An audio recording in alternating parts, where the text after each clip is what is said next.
j'ai fait un webinaire le 26 mars sur le Pro-Action en général, puis les gens, mes enfants, ma femme ont beaucoup ri de moi là, dans mon introduction. Je me suis accroché un petit peu. Fait que là, je suis Pierre Lampron, je suis un producteur laitier de la Mauricie et je suis au conseil d'administration des producteurs laitiers du Canada. Et on a un comité Pro-Action dont je suis membre, puis moi je suis responsable de la partie bien-être animal. On fait cette web diffusion-là parce que c'est un c'est un beau projet Pro-Action. On essaie d'informer le plus de monde possible. Le webinaire est un outil qu'on se donne pour donner l'information. Il y a peut-être des gens qui ont assisté à des tournées de producteurs ou des rencontres qu'on a faites avec les intervenants. Mais il y a peut-être des choses qui vont se répéter, mais l'idée, c'est d'avoir le plus d'informations possible sur ce programme-là, puis avoir plus d'idées. Fait qu'on va commencer dans la programmation avec une petite idée du pourquoi du programme, un petit historique, ça vient de où, ce bien-être animal-là.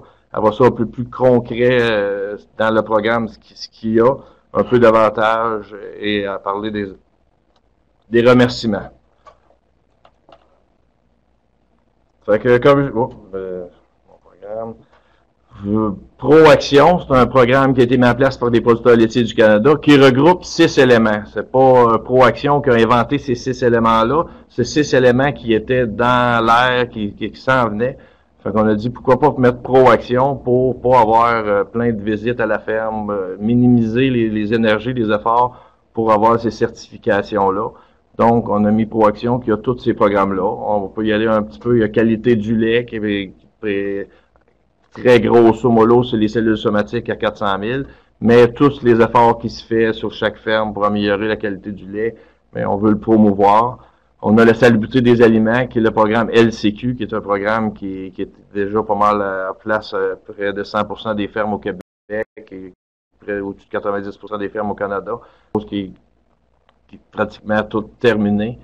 C'est la salubrité des aliments. On regarde les températures du lait, la température de l'eau de lavage. Il y a plein de registres des médicaments. Il y a beaucoup de choses qui est vraiment avec la salubrité des aliments qui est regardée. On a l'autre programme traçabilité, qui est la traçabilité, c'est ce qu'on a au Québec. C'est ATQ, Agri-Traçabilité Québec. C'est un programme de traçabilité de la naissance avec un registre des déplacements. Au Canada, ils n'ont pas la même réglementation qu'on a au Québec, mais le gouvernement fédéral est en train de réglementer pour mettre un système de traçabilité qui est semblable à TQ. Fait que pour le Québec, ça ne sera pas quelque chose de compliqué, on peut dire que c'est déjà fait. Environnement, on veut montrer ce qu'on fait de bien à l'environnement. Biosécurité, l'autre programme qui est en train de se développer avec une relation avec les vétérinaires, essayer d'avoir un plan de biosécurité sur chaque ferme. Surtout un plan de biosécurité individuel. Et le dernier, qui est bien-être animal, soins des animaux, on va s'attarder plus spécifiquement aujourd'hui. Pourquoi ce programme-là? Bon, mais on veut être proactif, on veut aller ensemble. L'idée, on veut montrer aussi ce qui se fait sur les fermes. On a de moins en moins de consommateurs qui ont un lien avec les producteurs, mais ce programme-là va nous aider à montrer ce qui se fait sur les fermes, pas seulement les parties négatives, mais toutes les améliorations qui sont faites sur les fermes, on veut le montrer. Le bien-être animal, c'est un dossier qui est intéressant, car si les études le prouvent de plus en plus, quand on donne du confort à nos animaux, ben ils nous le montrent bien. Ils sont plus productifs. Fait qu'on a une belle histoire à raconter, on veut la raconter, puis on veut être proactif.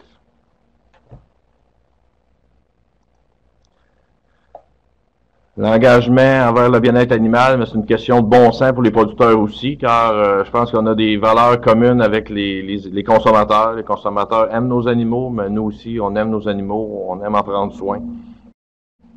Puis, comme je disais, le démontre, on le voit de plus en plus. Fait qu'un petit bref historique, d'où vient cette histoire de bien-être animal-là. Mais en 2009, il y a eu le Conseil national de santé des animaux d'élevage et les PLC. C'est de l'argent qui vient des Cultivons l'avenir. Le code de bien-être animal est fait.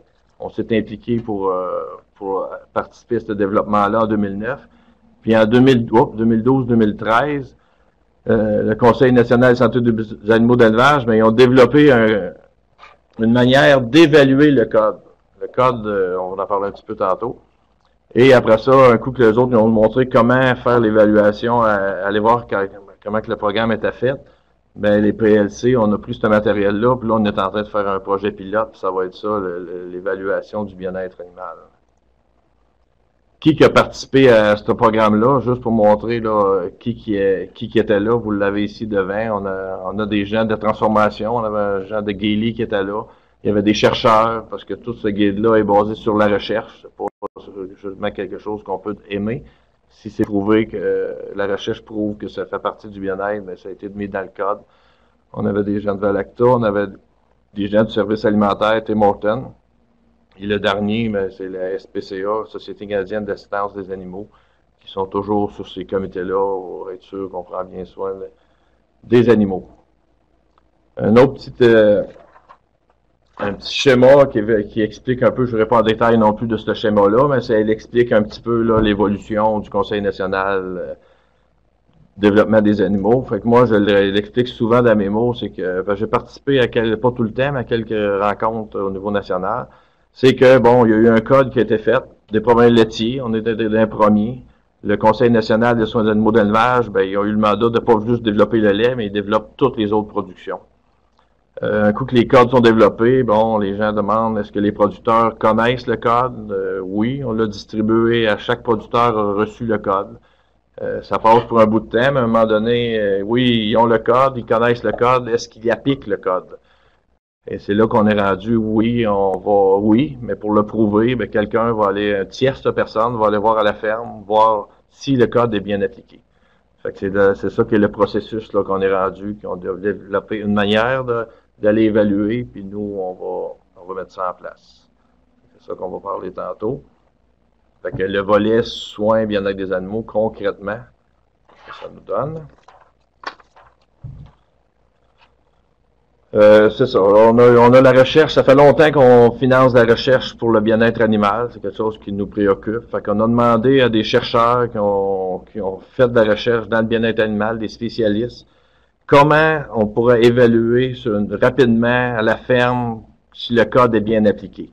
Fait que leur réponse qu'ils nous ont dit, la meilleure manière d'évaluer ça, c'est d'aller voir l'animal et évaluer l'animal. Au lieu de dire, bon, ça prendrait une stalle, un enclos de telle grandeur, avec une barre d'attache de telle hauteur, ou plein de critères pour aller quasiment jusqu'à l'infini. On embarquera dans ça, on va juste observer la vache. Si la vache est pas blessée et va bien, donc le code, beaucoup de parties du code va être appliquées. C'est comme ça, c'est qu'au lieu de mettre des parties spécifiques, ben on regarde l'animal.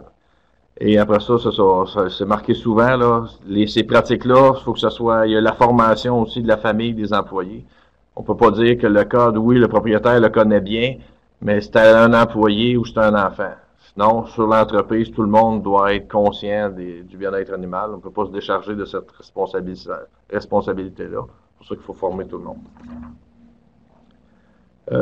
Fait que là, c'est ça. Vous suivez un petit peu. On a fait le code. Ils ont donné au PLC. Il y avait eu un petit projet pilote là, de 12 fermes. Mais là, vraiment, on l'a travaillé. On a mis les questions puis on essaye, c'est sûr, de toujours... On veut pas que ce soit... On veut le mettre plus simple possible, toujours en restant crédible. Mais il faut pas non plus passer des heures à la ferme pour déranger le producteur. Fait qu'il faut que ce soit efficace, surtout pas ça sent que le producteur sente qu'il y a des pertes de temps. Fait qu'on a eu plus de 120 fermes là, qui ont participé au projet pilote dans 9 provinces. C'était pas toutes des fermes choisies. Tout le monde n'était pas obligé de participer, mais c'était pas des fermes qui ont été sélectionnées parce que bon, c'est des gens qui voulaient absolument participer au projet. On voulait avoir toutes sortes de producteurs. On a eu autant des petits, des grosses fermes, des stabulations entravées, des stabulations lousses. On a eu des étables neuves, on a eu d'autres étables rénovées ou d'autres étables plus vieilles. On avait vraiment essayé d'avoir plus de fermes possibles. Fait qu'on a testé les exigences, on a testé les questionnaires. On voulait questionner aussi la partie du producteur, ce qu'il a à faire, la partie de la personne qui va aller évaluer les animaux et l'autre partie qui est la personne qui donne la validation. Fait que je reviens sur le code, comme j'avais compris tantôt, ce code-là, il est là. C'est ça qui est la base de l'évaluation du bien-être animal. Là, dans ce code-là, mais c'est le logement, l'alimentation, l'eau, la santé des animaux, la manipulation, l'expédition des animaux et la formation du personnel, comme je disais tantôt, pour pas se décharger de responsabilités. Ici, on a une femme vraiment connue qui a fait beaucoup pour le bien-être animal. Ce qu'elle dit, vous gérez ce que vous pouvez mesurer. Ce que les PLC, on veut faire reconnaître, nous, dans ce programme-là, on veut faire reconnaître ce qui se fait déjà à la ferme, les gens investissent beaucoup dans le bien-être animal, on veut le faire reconnaître. On vise à avoir une amélioration continue, autant individuelle de chaque ferme qu'une amélioration continue pour l'ensemble des producteurs laitiers du Canada. OK, il y a un point aussi qui est important que je veux souligner ici, c'est l'aspect cruauté. On entend souvent parler de la cruauté envers les animaux.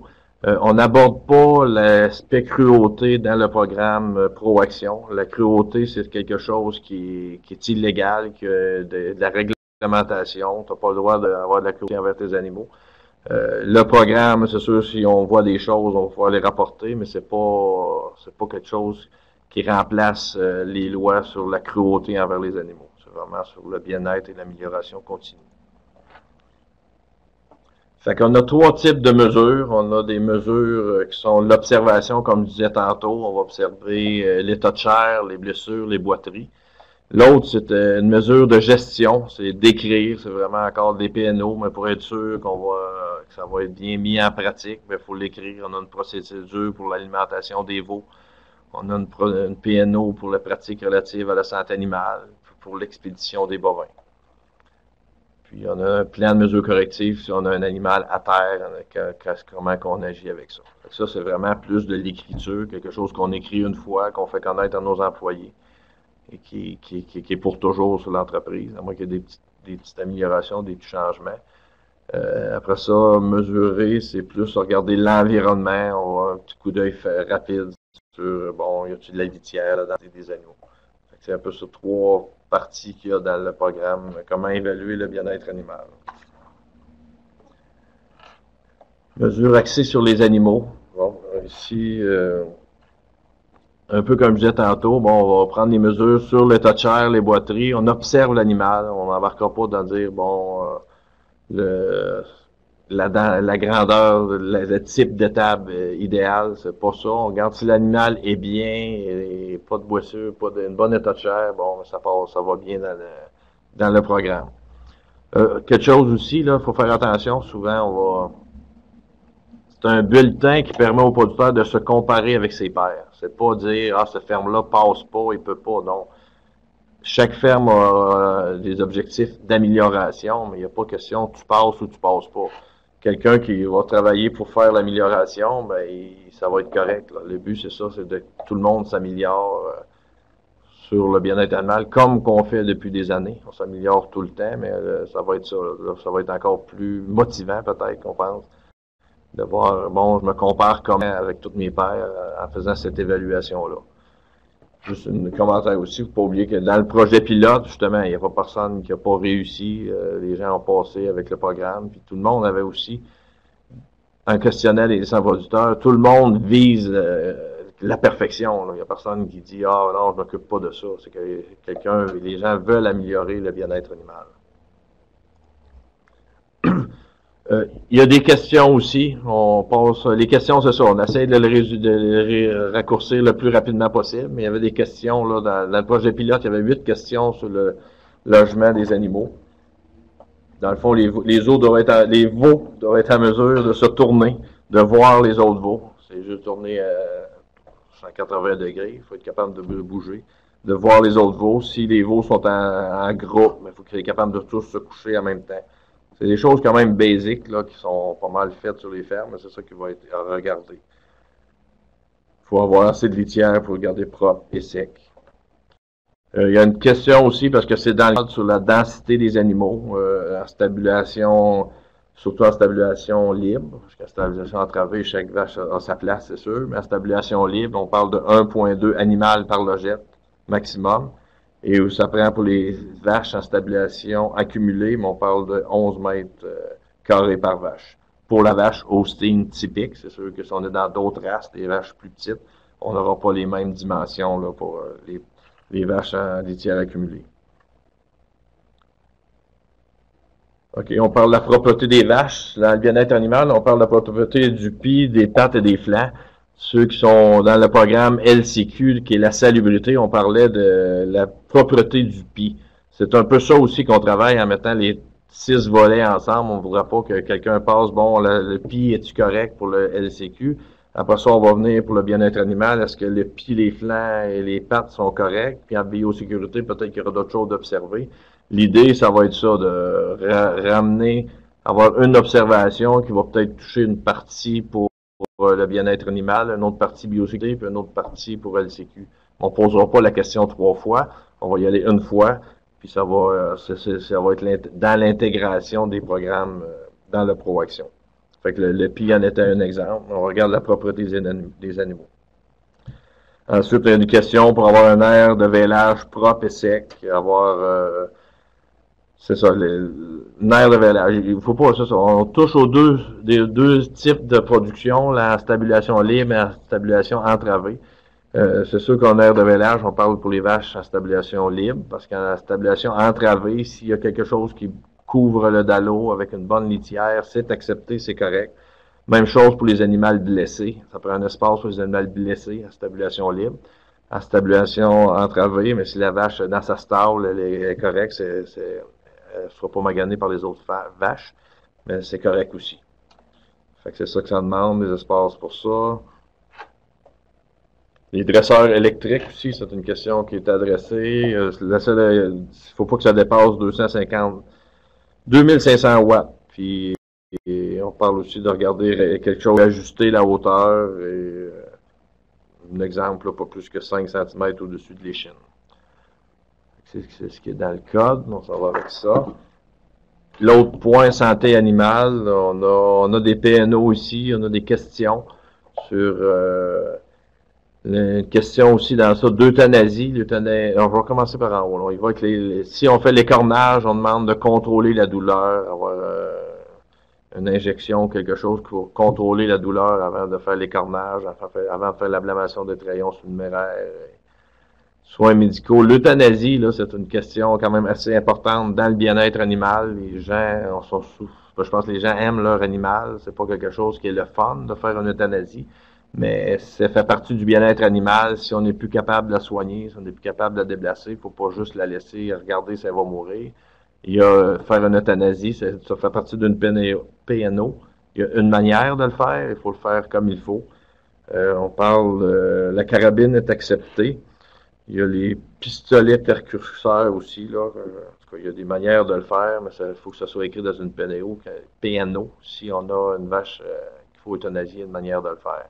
L'état de chair aussi, si on a des vaches trop maigres, quelles mesures correctives qu'on peut mettre. L'inspection les parages d'onglons, c'est pas quelque chose qui est dit aussi, dire on a-tu tant de fois par année. Non, ce qu'on dit, c'est qu'il faut inspecter et parer les onglons dans un temps opportun. Quand c'est le temps de le faire, il faut le faire. Ça dépend, chaque ferme aura une manière différente de décider. Il y a certaines fermes vont le faire 2-3 fois par année, d'autres fois, une fois par année, c'est correct.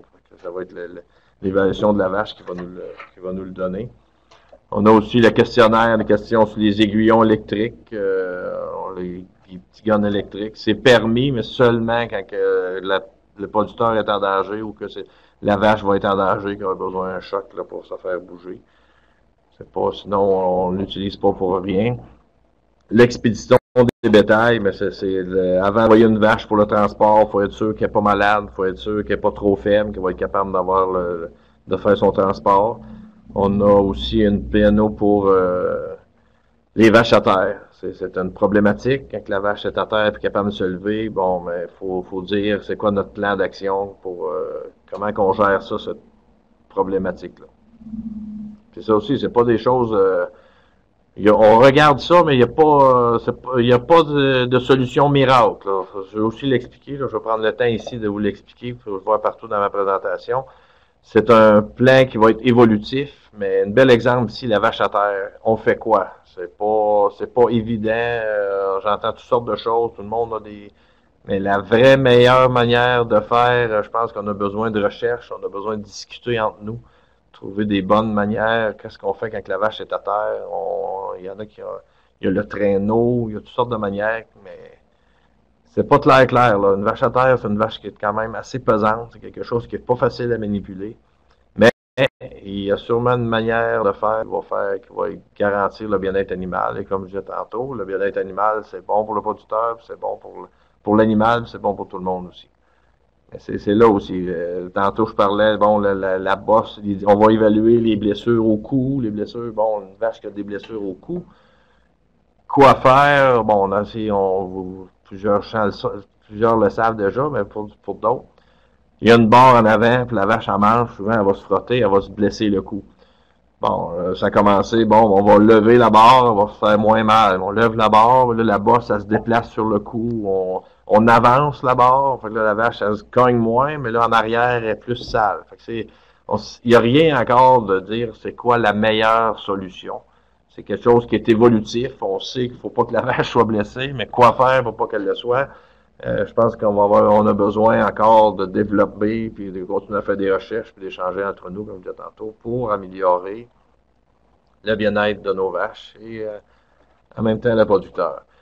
Ça, c'est quelque chose qui est le fun. Bon, le projet pilote, c'est des témoignages producteurs qui ont dit, c'est pas juste Pierre Lampron qui est au PLC qui l'a dit.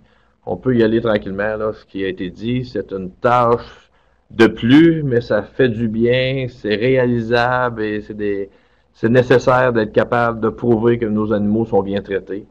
Un autre commentaire, en général, le programme relève du gros bon sens. La plupart de nos manières de faire étaient déjà conformes, simple, rapide et permet de valoriser ce qui est déjà fait sur les fermes du Québec. J'aime beaucoup que l'on puisse démontrer que même si nos installations ne sont pas parfaites, les animaux, ils sont bien, nous sommes présents pour eux. C'est pas des inventions, c'est des commentaires des gens qui ont participé au projet pilote. On a encore quelques-uns ici. J'ai bien aimé que tous les animaux aient été évalués, des plus jeunes aux vaches en lactation. Ça aussi, lui et tous les animaux, mais on vise pas à évaluer tous les animaux. Là. On va y aller avec un chiffre statistiquement représentatif. Maintenant, on peut montrer au public que les efforts qu'on fournit pour sauvegarder la santé de nos vaches, l'audit était efficace. J'ai aimé prendre le temps d'observer les animaux, réfléchir à comment améliorer quelque chose. Un autre paire de yeux est toujours utile. J'aime que quelqu'un vienne évaluer mes vaches. Observation de l'essai. Bon, la majorité des producteurs ont pu se conformer sans changement majeur, comme j'ai dit tantôt, de leur pratique. On a constaté que l'intérêt des producteurs était vraiment élevé de vouloir s'améliorer puis de vraiment être conforme à la réglementation minimale.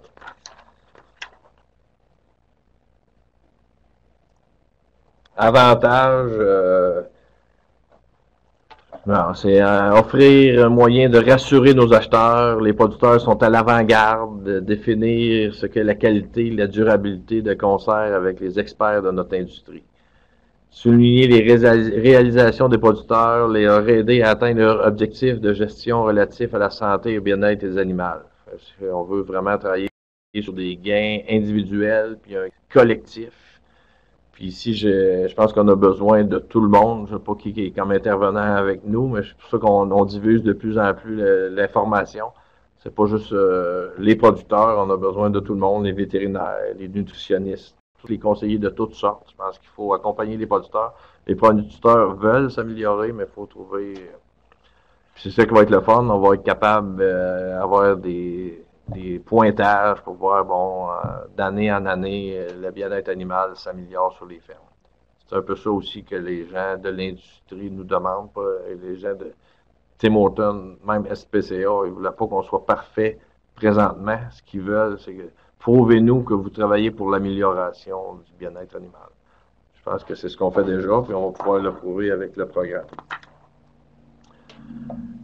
L'avantage, je vais encore offrir un mécanisme pour l'amélioration continue. Je nous parler un petit peu. Le programme c'est ça, il va être mis en place. On a vraiment 2 ans là, qu'on va prendre le temps de l'expliquer aux producteurs, c'est quoi qu'on va évaluer, c'est quoi qu'on va chercher. Puis en ayant ces données-là, justement, on va pouvoir dire, là, on pense des choses, mais là, on va avoir un portrait de toutes les fermes au Canada. On va pouvoir dire, wow, ici, il y a un problème à tel point, il faut améliorer cette partie-là. Fait qu'on va même financer des recherches, on va travailler plus fort pour essayer de trouver des problèmes spécifiques qu'on aura pu observer lors de ces pointages-là. Transférer la connaissance, comme je disais un petit peu là. Nous tenons à remercier particulièrement, mais il y avait les gens de Valacta sur le projet pilote. Austin Canada, on va travailler beaucoup. Austin Canada nous a fait même une bonne offre, là. Les gens, parce que vous avez compris qu'il y a quelqu'un qui va venir certifier la ferme pour s'il est conforme au bien-être animal, mais une personne doit passer avant pour faire l'évaluation des animaux.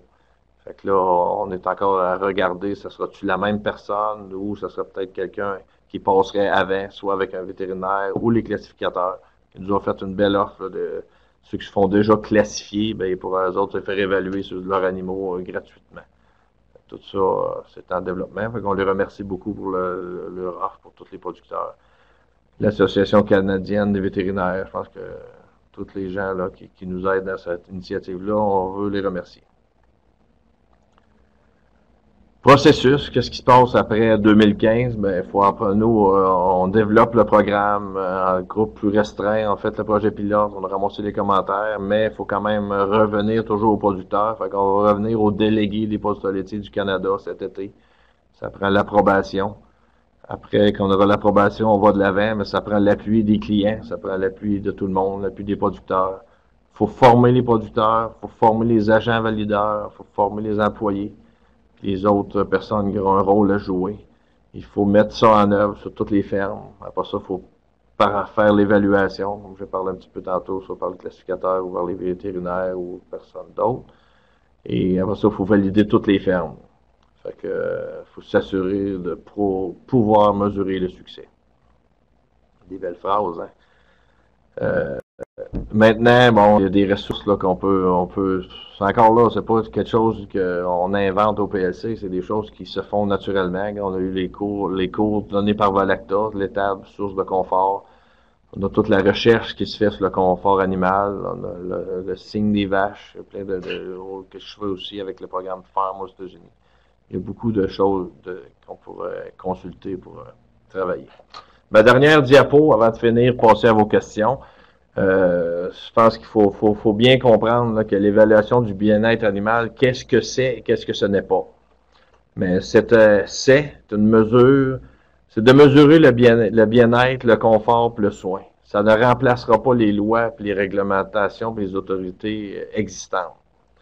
Ça mise sur des résultats des animaux bien portants. Ça ne privilégie pas un type d'étape plutôt qu'une autre. Ça chiffre l'amélioration individuelle et collective. Ça ne dicte pas les stratégies à mettre en place pour améliorer le score. Fait que ça, vous comprenez bien. Je pense que c'est des belles phrases. Inciter à l'amélioration, reconnaître les progrès. Ça n'exige pas d'erreur.